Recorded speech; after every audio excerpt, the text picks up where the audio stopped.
아멘. 네, 소망으로 드리는 기도 한번 따라해 봅시다. 소망으로 드리는 기도. 우리 작년 연말에 우리 교회 공동의회를 통해서 우리 직분자들을 선택을 했습니다. 우리 성도들의 선택으로 장로 3분, 장립집사, 또 권사 이렇게 모두 6분을 이렇게 선택을 하게 되었는데, 노회 행정 절차와 또 임직식을 앞두고 있는 이 선택된 이 장로를 피택 장로라 이제 그렇게 호칭을 합니다. 지금 훈련도 받고 있고 또 준비를 하고 있는데, 여러분 기도를 많이 해주십시오. 우리 교회 피택된 장로님들, 또 집사님들, 권사님들 잘 준비해서 우리 교회를 위해서 귀하게 쓰임 받을 수 있도록 그래 주시면 감사하겠습니다. 스위스 신학자 에밀 브루노라는 사람이 이런 말을 했습니다. 이분은 1889년에 태어나서 1966년에 주님의 부르심을 받은 신학자인데, 우리의 허파에 산소가 필요하듯이 우리 삶에는 반드시 소망이 있어야 한다 그랬습니다. 우리 삶의 소망이 그토록 중요하다는 말이죠. 소망이야말로 저와 여러분 모든 삶의 참 어려움과 고통을 잘 견뎌낼 수 있도록 힘이 되고 능력이 된다는 그런 말입니다. 여러분 시편 126편은 시의 배경이 분명합니다. 여러분 시는 함축된 언어이기 때문에 그 시를 쓴 시인의 그 배경을 잘 이해해야 이 시를 우리가 공감할 수가 있습니다. 유다 나라가 예수님 이 땅에 오시기 600년 전 BC 586년에 바벨론 제국에 의해서 멸망을 당합니다. 예루살렘 성이 포위되어져서 로마 군대에 의해서 함락을 당합니다. 예루살렘 성전이 불타버렸어요. 이스라엘 백성들이 무참히 살해되었습니다. 살아남은 사람들은 포로로 끌려가는 그런 신세가 된 것입니다. 이 바벨론으로 포로로 끌려가서 70년 동안 고생을 합니다. 고난을 당합니다. 그러다가 하나님의 뜻과 섭리에 의해서 70년 만에 예루살렘으로 이스라엘 백성들이 다시 귀환하게 되는, 돌아오게 되는, 여러분 이러한 하나님의 섭리가 있습니다. 그때 이스라엘 백성들은요, 기뻐 어쩔 줄을 몰랐고 감격했고 환희에 찬 그러한 찬양을 하나님께 올려드렸습니다. 이러한 배경으로 지은 시가 시편 126편입니다. 1절 말씀을 읽었지만 한 번 더 읽어보겠습니다. 시작. 여호와께서 시온의 포로를 돌려보내실 때에 우리는 꿈꾸는 것 같았도다. 여러분, 우리나라가 일제 36년의 그 압제 속에 있다가 해방될 때 1945년 8월 15일 해방의 날에 정말 꿈꾸는 것 같았지 않았겠습니까? 정말 여러분, 우리가 너무너무 좋을 때 이게 꿈이냐 생시냐 이러잖아요. 이게 꿈이 아니기를 하면서 막 다리를 꼬집어 보고 여러분 그렇게 하지 않습니까? 여러분 그러한 그 기쁨이 임했다는 것입니다. 2절에 또 표현하기를 시작. 그때에 다 같이 시작. 그때에 우리 입에는 웃음이 가득하고 우리 혀에는 찬양이 찼었도다. 그때에 문나라 가운데서 말하기를 여호와께서 그들을 위하여 큰 일을 행하셨다 하였도다. 무슨 설명이 여러분 더 필요하겠습니까? 하나님이 역사하셔서 이제는 더 이상 우리가 노예가 아니다. 우리는 자유민이 되었다. 자유민이 되었을 뿐만 아니라 우리의 조국, 우리의 고향 땅인 예루살렘으로 우리가 다시 돌아가게 되었다. 입만 열면 감사와 찬양이 쏟아져 나오게 된 것입니다. 여러분 그림 이해를 돕기 위해서 그림을 한 장 제가 준비했는데, 예루살렘 성을 향하여서 이스라엘 백성들이 찬양하면서 지금 고향으로 여러분 돌아가고 있습니다. 춤추면서 악기를 가지고 손뼉을 치면서 그 하나님의 인도하심과 그 은혜에 감사하고 있는 것입니다. 우리는 이 삶의 자유, 어떤 면에서 보면 우리의 생명보다 더 위한 가치가 우리 인생의 자유입니다. 왜냐하면 우리는 죄 가운데 태어나서 얽매이는 삶을 살거든요. 매여버린 삶을 삽니다.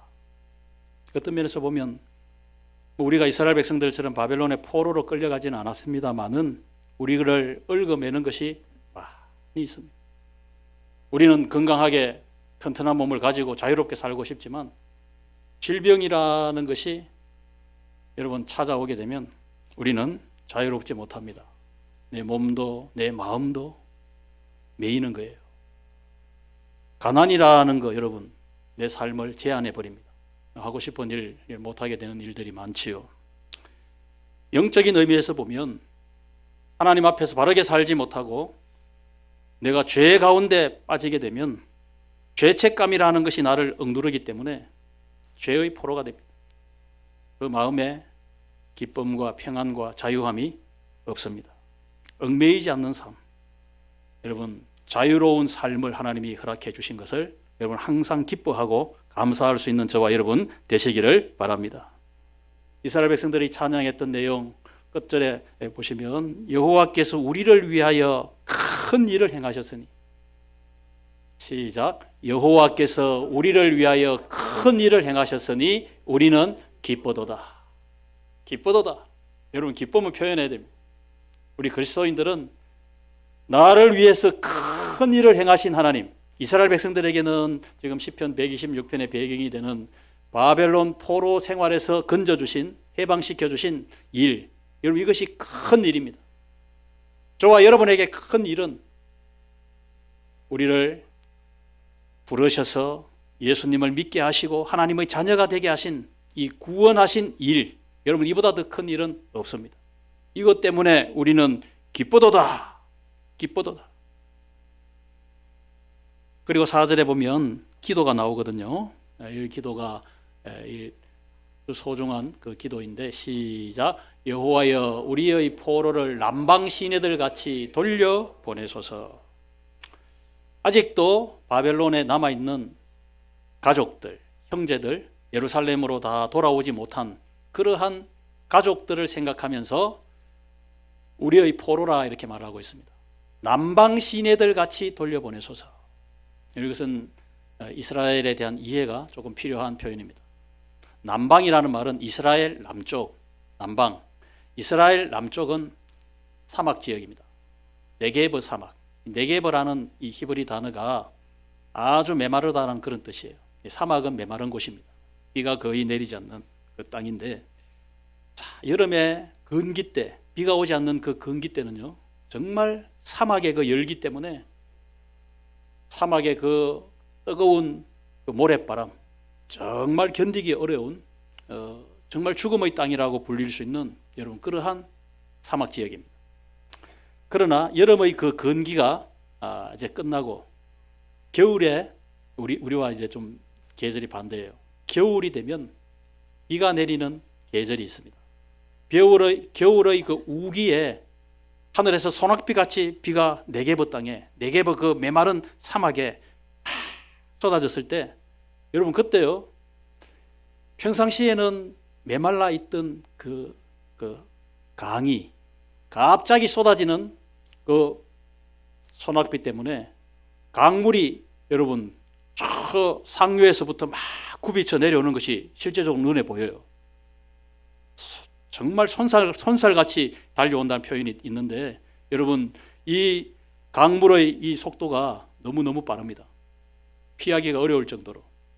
여러분 그러한 의미입니다. 평상시에는 말라있는 땅이었는데 강이었는데 모양만 강 모양이 이렇게 되어져 있고 말라있다 이 말입니다. 근천이라 그러죠. 마른 땅이다. 마른 내다. 그런데 여기에 소낙비가 내려서 갑자기 굽이쳐 내리는 그 강물이 되었을 때 여러분 그런 것을 와디라 그럽니다. 와디. 네이버에 와디가 무슨 뜻인지 한번 쳐보십시오. 이스라엘 지형에만 형성되는 메마른 강이 갑자기 물이 불어나서 굽이쳐 흘러내리는 그런 강이 됩니다. 그러면 그때부터 그 강 주변에 초목이 살아나고 완전히 꽃이 피고 정말 아름다운 그 전경이 펼쳐지게 되는 것입니다. 남방 시내들 같이 시냇물 같이 굽이쳐 흘러내리는 저 강물처럼 내 동포들이, 내 가족들이, 내 형제들이 자유의 땅 이 예루살렘으로 돌아오게 해달라. 여러분 그렇게 기도하고 있습니다. 5절과 6절에 있는 말씀을 또 한 번만 더 읽어보겠습니다. 5절 6절 시작. 눈물을 흘리며 씨를 뿌리는 자는 기쁨으로 거두리로다. 울며 씨를 뿌리러 나가는 자는 반드시 기쁨으로 그 곡식단을 가지고 돌아오리로다. 6절로 된 짧은 시인데 여기 보면 갑자기 이 시의 그 결론이라 그럴까요? 이 마지막 부분에 가서는 눈물을 흘리며 씨를 뿌리는 자가 기쁨으로 곡식단을 거둔다. 조금 이 갑자기 분위기가 조금 이상해져요.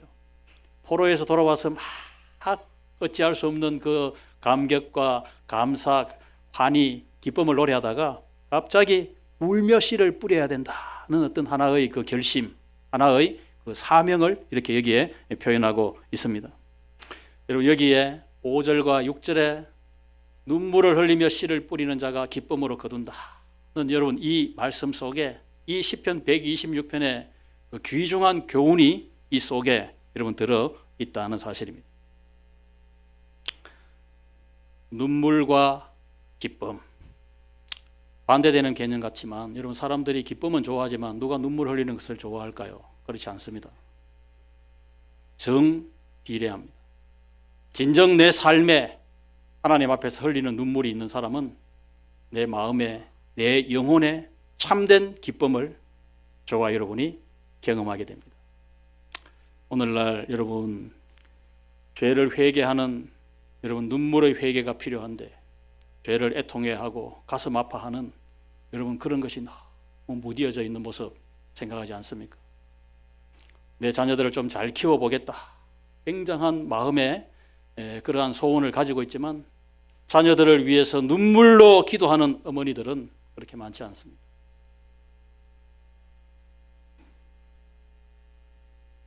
내 삶의 편안함만 주장하면요 남을 위해서 흘릴 눈물이 사실은 없습니다. 여기에 시편 기자는 눈물을 흘리며 씨를 뿌리는 자가 될 때 기쁨의 단을 거두게 된다는 확신을 여러분 여기서 우리에게 표현하고 있습니다. 이스라엘 백성들 포로에서 돌아오는 것 분명 이것은 우연이 아닙니다. 눈물에 씨를 뿌렸기 때문에 이 기쁨의 단을 지금 거두고 있다. 이렇게 고백하고 있는 것입니다. 그동안에 많은 힘들지만 눈물의 기도가 심겨졌다. 여러분 이 말이죠. 심고 거둔다는 여러분 이 불변의 진리를 내 삶 속에서 여러분 절대 우리가 놓치지 말아야 합니다. 여기 기쁨은 진정한 우리 삶의 행복을 말하고 있습니다. 여러분 행운이라는 표현은 우리 그리스도인들이 사용하기에는 어울리지 않는 용어입니다. 행운이 함께하기를 여러분 이렇게 표현하는 것은 그리스도인의 신앙으로서는 잘 맞질 않아요. 여러분 행운과 행복 여러분 이것은 여러분 그 개념이 같을 수가 없습니다. 다릅니다. 여러분 행운이라는 것은 어떤 것일까요? 우연이라는 말도 우리 그리스도인에게는 우연은 없지 않습니까? 하나님의 섭리가 있을 뿐이지. 어떤 사람이 나에게 그냥 로또 복권 너 해라 그냥 장난삼아 줬는데 여러분 이게 수십억 원이 당첨이 됐다. 이런 걸 어떤 면에서 보면 세상 용어로 행운이다. 여러분 이렇게 표현할 수 있습니다. 그러나 행복이라는 것은 그런 식으로 우리 삶에 찾아오지 않습니다. 행복은 여기에 시편의 결론이라고 말할 수 있는 눈물로 씨를 뿌리는 자가 기쁨의 단을 거두는 행복한 삶은 여러분 매일매일의 삶 속에서 수고가 있습니다. 애쓰는 것이 있습니다. 또 때로는 눈물을 흘려가면서까지 씨를 뿌리는 그런 삶이 있을 때에 기쁨의 단을 행복의 단을 저와 여러분이 거두게 된다. 여러분 믿으시기를 바랍니다. 자 그렇다면 시편 126편에서 몇 가지의 교훈을 우리가 얻고자 하는데 그 교훈이 무엇인가? 첫 번째는 이 시편을 쓴 시편 기자의 그 마음속에 하나님을 향한 소망이 있음을 우리가 여기서 보게 됩니다. 소망입니다. 오늘 읽은 6절의 이 시편 가운데 소망이라는 단어는 보이지 않습니다. 그렇지만 이 시의 근본적인 배경은 하나님을 향한 소망 때문에 여러분 이렇게 고통 속에서도 기뻐하고 있다. 여러분 이렇게 말합니다. 우리나라 과거의 역사를 가만히 생각해 보면 일본의 통치를 받는 동안에 우리나라가 많이 일본화되지 않았습니까? 어떤 면에서 보면 일본 식민 지배가 성공하고 있었어요. 그때 우리나라 다 그런 건 아니지만 많은 백성들이 참 희망을 잃어버리고 이 일본은 점점 더 세계를 지배할 것 같은 여러분 그런 분위기로 가지 않았습니까? 그러나 여러분 여기에 이스라엘 백성들이 바벨론의 포로로 끌려가서 36년이 아니라 약 2배가 되는 70년 동안이나 포로 생활, 노예 생활을 했는데 여러분 그 이스라엘 백성들의 그 마음의 실망감 그것이 얼마나 컸겠습니까? 우리는 우리 땅에서 고통을 당했지만 이스라엘 백성들은 먼 나라 바벨론까지 쇠사슬에 묶여가지고 아버지와 아들이 함께 끌려갔어요. 그런 곳에서 이 고난을 당했다 이 뜻입니다.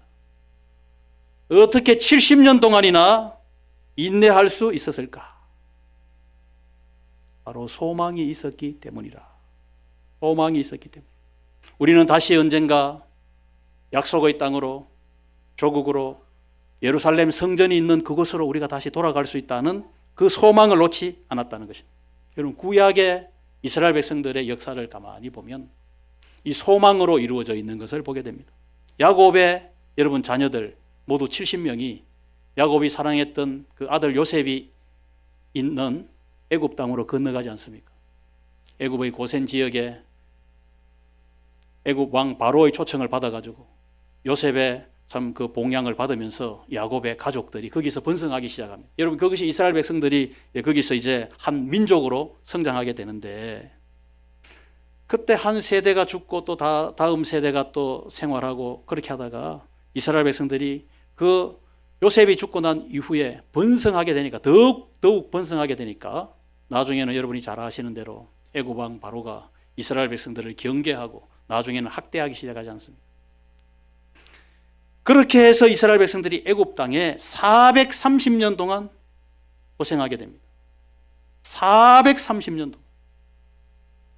그런데 하나님께서 그 절규를 하나님이 들으시고 모세를 세워서 이스라엘 백성들을 가나안 땅으로 하나님이 약속하신 땅으로 다시 돌려보내십니다. 어떻게 그때까지 이스라엘 백성들이 한 민족으로서 그대로 유지가 가능했는가? 유지할 수 있었는가? 소망 때문에. 소망이 있었기 때문에. 4대 만에 너가 이 땅으로 다시 돌아오리라.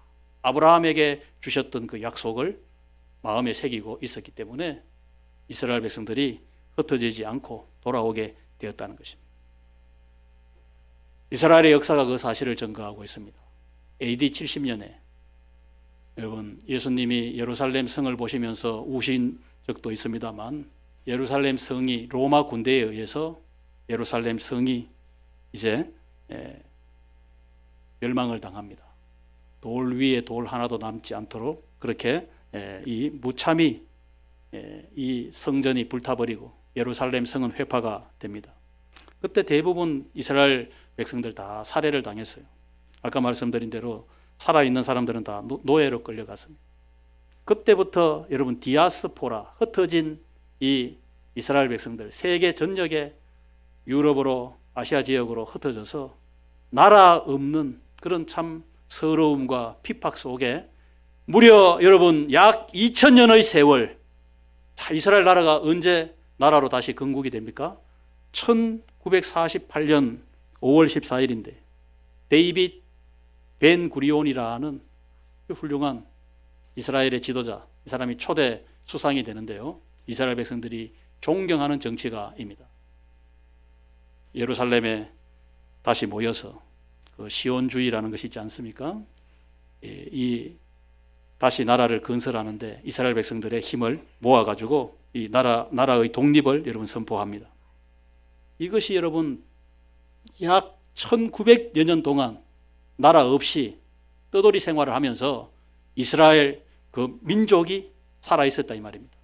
그들의 언어, 그들의 문화, 그들의 이 한 민족 의식 그대로 살아있었어요. 외국에 이민 가면 여러분 2세대가 되면 모국어를 잘 하지를 못하는 그런 경우들이 참 많은데 참 이 불가사의한 일 아닙니까? 이스라엘 역사를 가만히 보면 참 이해하기 그냥 여러분 어려운 참 그런 부분들이 참 많이 있습니다. 그 이유가 무엇입니까? 우리는 다시 예루살렘으로 돌아간다. 우리의 고향, 우리의 조국으로 돌아간다. 메시아가 오시면 그분이 이 땅에 메시아의 나라를 세워주실 것이다. 마음속에, 가슴속에 여러분 이 메시아 대망 사상이라 그러거든요. 이게 영어로는 메시아닉 호프입니다. 메시아가 오신다. 우리를 구원할 자가 오신다.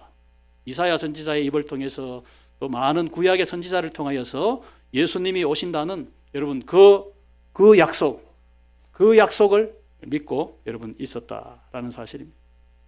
초대교회 성도들은 여러분 서로 이렇게 예배를 드리고 헤어지고 할 때마다 인사가 안녕 이렇게 여러분 그래 할 수도 있겠지만 마라나타, 예, 주님이 다시 오십니다. 여러분 이렇게 인사를 했습니다. 이것이 소망이었기 때문입니다.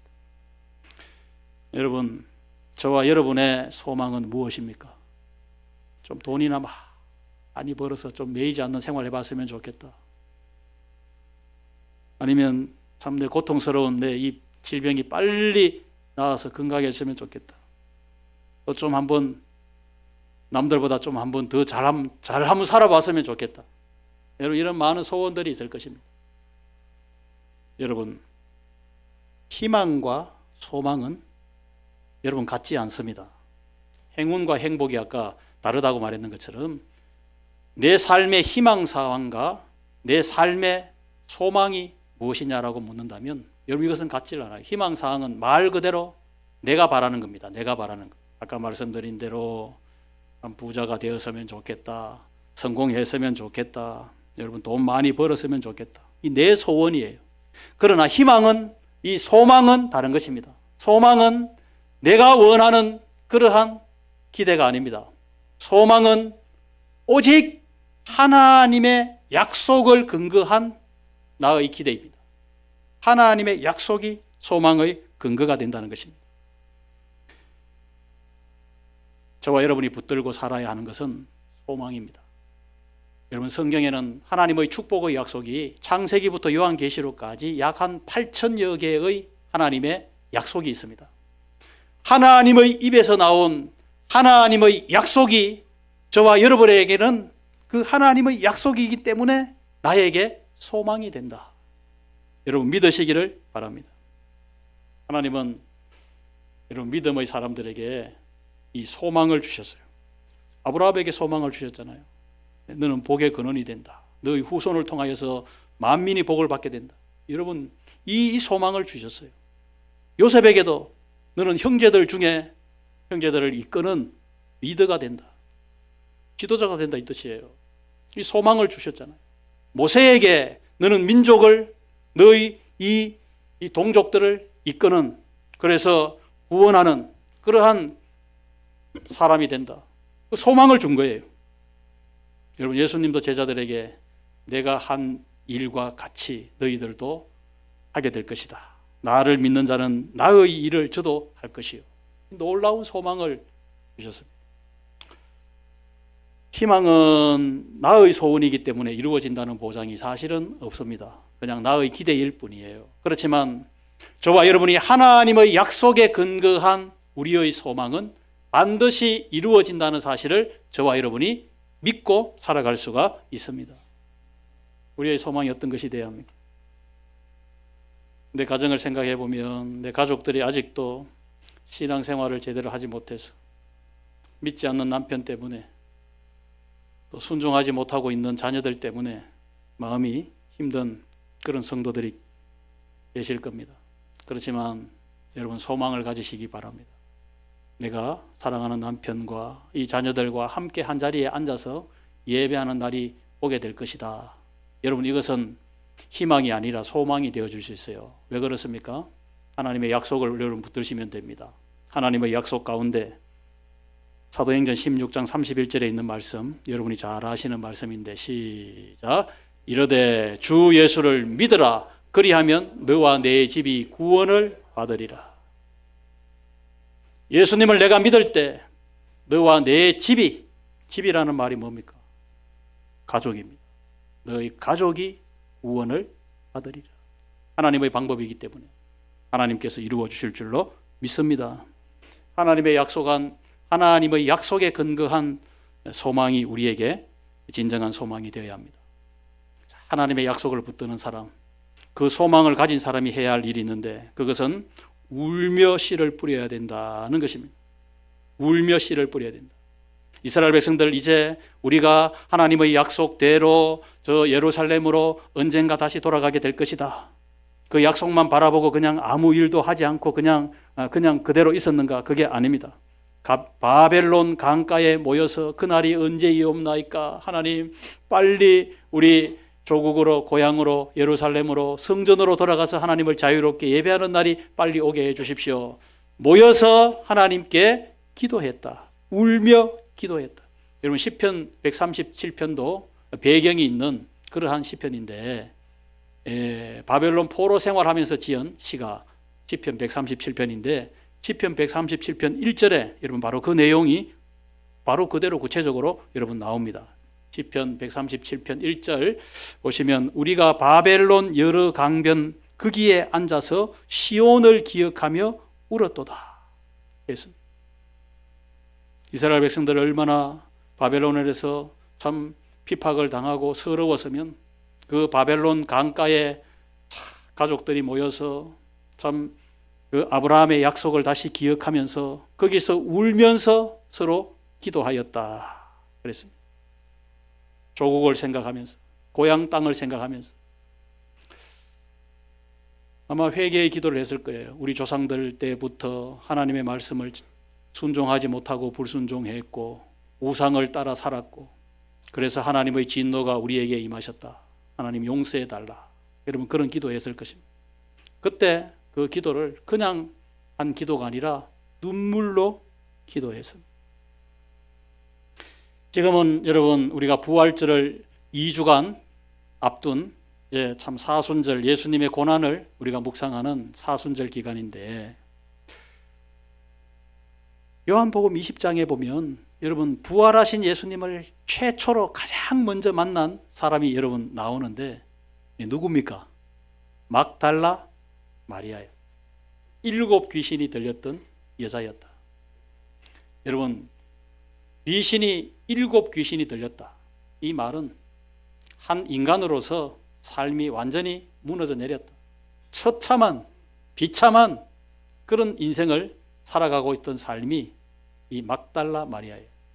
그런데 예수님을 만나서 정신이 온전하여지고 그 마음이 회복되어져서 그때부터 예수님을 사랑하고 예수님을 따르는, 예수님을 섬기는 여인이 된 것입니다.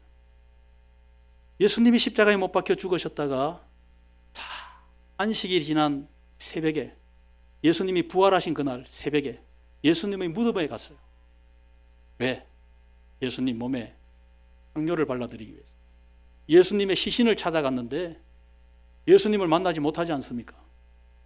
무덤은 예수님의 부활로 비어 있었고 그때 이 마리아는 무서운 생각이 들고 그 새벽에 무덤가에 여자 혼자 갔으니까 그렇지만 그 주님을 사랑하는 그 마음이 이 마리아에게 있었기 때문에 그 무덤 곁을 떠나지 못하고 거기서 흐느껴 울기 시작했어요. 여러분 그때 어찌하여 너가 우느냐, 누구를 찾고 있느냐, 천사가 나타났고 나중에 이 마리아가 눈을 뜨고 자세히 보니까 마리아야 라고 자기의 이름을 부르시는 분이 계셨는데 그분이 부활하신 예수님이었다. 예수님. 여기에 마리아가 무덤 곁을 떠나지 못하고 흐느껴 운 것은 여러분 이 헬라어 단어의 클라이오, 여기 영어 단어 크라이라는 이 말은 아주 통곡했다는 그 눈물을 말합니다. 주님 하면서 통곡하면서 예수님 무덤 곁에서 울고 있는 그 마리아에게 예수님은 마리아의 이름을 불러주시고 예수님 자신을 보여주셨어요. 아브라함의 여종 하갈이 사라에게 나중에 쫓겨나게 됩니다. 그때 이 하갈이 자기 아들을 데리고 집에서 쫓겨났으니까 광야 사막길로 이제 쫓겨나게 되는데 얼마 지나지 않아 가지고 마실 물도 떨어지고 먹을 양식도 없게 됩니다.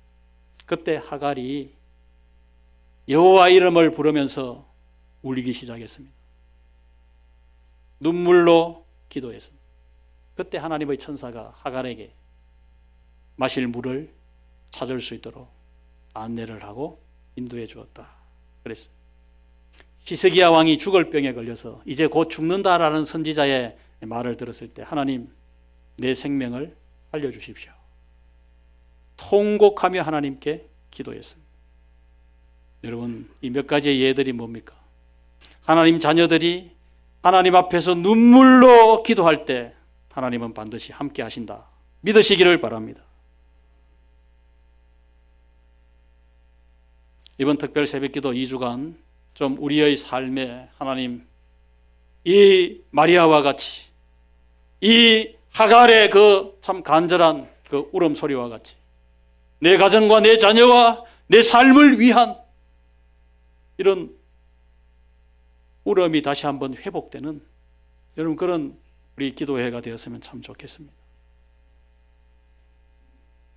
씨를 뿌려야 단을 거둘 수 있는 것처럼 여러분 기도 없이 내 생활에 그냥 기도 없이 그냥 내가 원하는 것 이루어졌으면 좋겠다. 씨를 뿌리지 않고 단을 거두겠다는 그 생각과 여러분 같은 것입니다. 이스라엘 백성들 하나님의 약속으로 소망을 가진 이후에 그 소망이 이루어지도록 눈물의 기도의 씨가 뿌려졌다는 사실을 여러분 우리가 꼭 기억할 수 있기를 바랍니다. 마지막으로는 기도할 때 우리가 끝까지 기다리며 인내하면서 기도해야 된다는 사실입니다. 바벨론 포로의 기간은 여러분 7년이라도 긴데 70년이었습니다. 얼마나 오랜 세월입니까? 그 70년의 오랜 세월 동안 기다리며 그 약속을 붙들며 눈물로 하나님 앞에 계속 기도를 드렸다는 것입니다. 우리들은 여러분 현대의 빠른 이런 문화생활 속에 참 우리의 마음이 너무 조급합니다. 하나님의 기도의 응답을 그런 식으로 인스턴트식으로 여러분 조금 더 기다리지 못하고 참지 못하는 그런 식으로 하나님의 응답을 우리의 기도 생활을 하면 안 됩니다. 기도 생활은 오랜 시간 동안 엎드리고 기다리는 여러분 이러한 생활이 되어야 합니다. 아브라함을 보십시오. 75세 노인에게 너에게 복을 주어서 너의 자손이 하늘의 별과 바닷가의 모래알처럼 많아지게 될 것이다. 이 약속을 주셨는데 그 다음 해에 바로 주셨습니까? 예?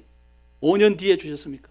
10년 뒤에 주셨습니까? 75세 된 노인에게 25년을 더 하나님이 기다리게 하셨다는 거예요. 기다리게 하셨다.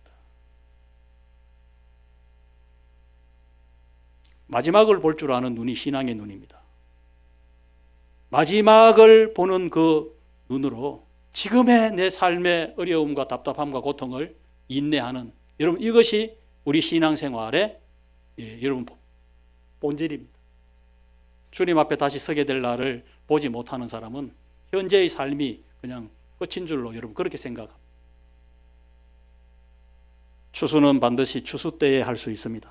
아무리 내 환경이 내 입장에서 급하더라도 추수 때가 아닌데 여러분 지난주에 심어놓고 이번 주에 거두 추수하지는 못하지 않습니까?